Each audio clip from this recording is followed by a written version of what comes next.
Nessa questão aqui, eu tenho uma figura dentro da outra, então vamos começar olhando cada coisa do enunciado para a gente entender o que eu sei de cada figura.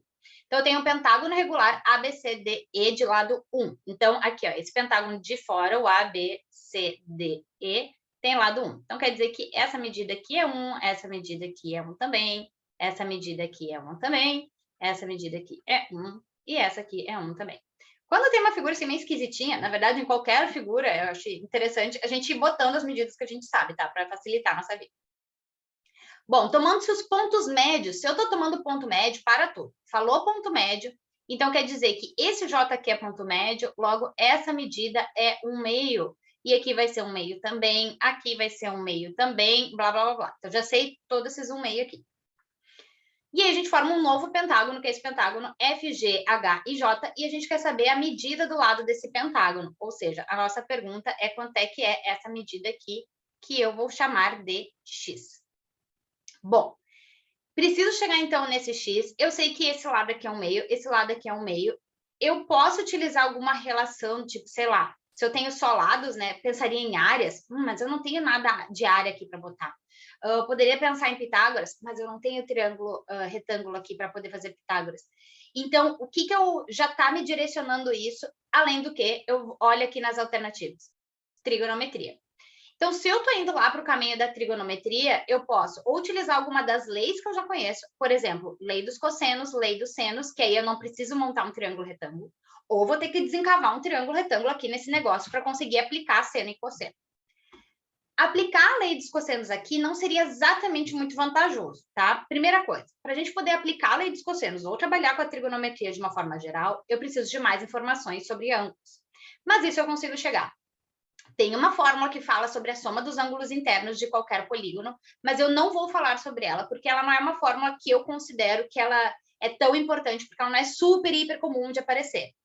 O que me importa mais? A gente saber, se eu tenho uma figura de 3 lados, se eu tenho um triângulo, então ele vai ter 180 graus na soma dos ângulos internos. Isso aqui é imprescindível a gente saber, aparece em várias outras situações da geometria plana. Mas o que importa saber é que se eu tenho uma figura de 4 lados, a soma dos ângulos internos é 360. E a gente consegue ver isso, inclusive, no exemplo de um retângulo. Ele vai ter aqui 90, 90, 90, 90, e 4 vezes 90 vai dar 360 mesmo. Ou seja, para cada lado que eu estou adicionando nessa figura, um lado a mais vai implicar em adicionar 180 na soma dos ângulos internos. Então, quer dizer que uma figura de 5 lados, um pentágono, vai ter 540 como soma dos ângulos internos. Especificamente aqui, a gente tem um pentágono regular, então eu consigo descobrir quanto é que é a medida desse ângulo aqui. Porque se ele é regular, todos esses ângulos internos vão ser iguais. Então, se eu fizer 540 dividido por 5, que é a quantidade de ângulos que eu tenho, vai ver que o 5 cabe no 5 uma vez, subtrai, baixo 4, o 5 não cabe no 4, então fica 0 ali, baixo 4, baixo 0, e aí cabe 8. Ou seja, aqui eu tenho 108 graus. Beleza, cheguei num ângulo, posso aplicar. Poderia aplicar a lei dos cossenos utilizando esse lado 1/2, lado 1/2, lado x e o 108? Super poderia. Só que a lei dos cossenos chegaria em x ao quadrado, então não acho muito interessante.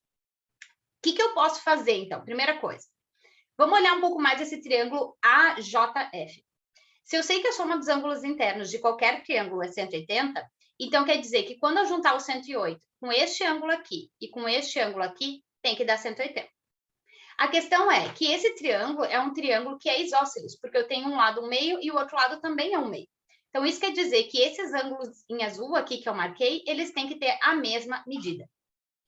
Bom, então, pensando que a soma dos ângulos internos é 180, então, o 108 mais a medida alfa ali deste ângulo, mais o outro alfa tem que dar 180, ou seja, 2α tem que ser igual a 72 graus, então o alfa vai ter que ser 36. Ótimo, estamos chegando em algo parecido com as alternativas.